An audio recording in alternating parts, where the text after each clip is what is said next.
Alright, let's dive into something that's been making headlines in Punjab, and honestly, it's a topic that's both eye-opening and deeply concerning. So, here's the deal.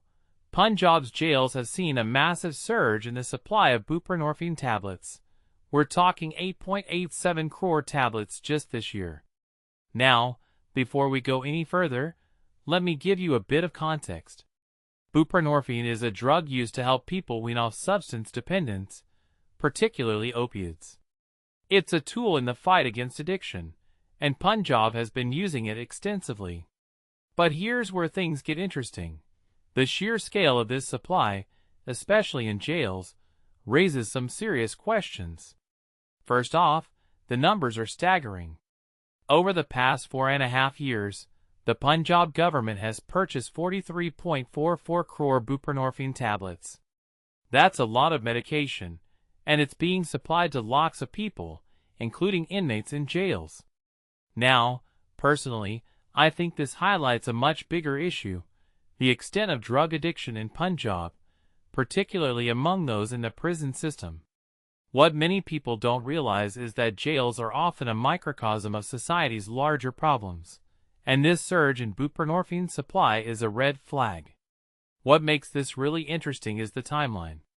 In 2022, jails received 1.17 crore tablets, but this year, that number shot up to 8.87 crore. That's a nearly eightfold increase in just 2 years. From my perspective, this isn't just about more tablets being supplied, it's about the growing need for treatment. Over 40,000 inmates have been registered for treatment in jails since 2022, which tells me that the problem of addiction behind bars is far more widespread than most people assume. Now, the Punjab Health Minister, Dr. Jagrup Singh, has said that this increase is due to the government setting up treatment centers and outpatient opioid-assisted treatment (OAT) clinics in jails. They've even appointed doctors and psychologists and introduced sports and skill development programs to help inmates kick their addiction. On the surface, this sounds like a positive step, and it is. But here's the thing. If you take a step back and think about it, the fact that so many inmates are dependent on buprenorphine suggests that addiction is deeply entrenched in the prison system. One detail I find fascinating is the purchasing pattern. The government bought 7 crore tablets in 2022, 9.44 crore in 2023, and the numbers kept climbing: 10 crore in 2024, 11 crore in 2025, and 6 crore so far this year. That's a consistent upward trend, and it raises a deeper question.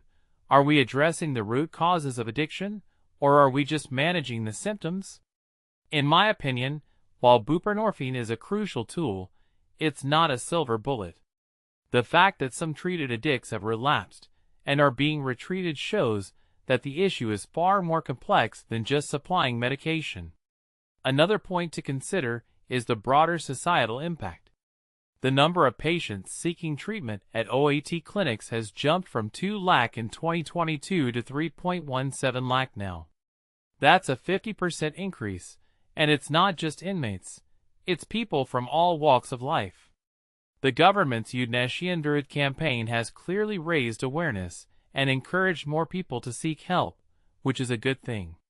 But what this really suggests is that Punjab's drug problem is systemic, and it's going to take more than just medication to solve it. Here's where I think the real challenge lies. Addiction isn't just a personal failing. It's often a symptom of larger social and economic issues. Poverty, lack of opportunities, and social stigma all play a role. So, while I applaud the government's efforts to expand treatment centers and increase the number of beds from 600 to 5,000, I also believe we need to address the underlying factors that drive people to drugs in the first place. To wrap this up, the surge in buprenorphine supply in Punjab's jails is more than just a statistic. It's a reflection of a much deeper crisis. Personally, I think it's a wake-up call for all of us to think critically about how we approach addiction. Is it enough to just treat the symptoms, or do we need to tackle the root causes? That's the question I'll leave you with. Let me know what you think in the comments below. How do you think Punjab, or any society for that matter, should address the issue of drug addiction? Let's keep the conversation going.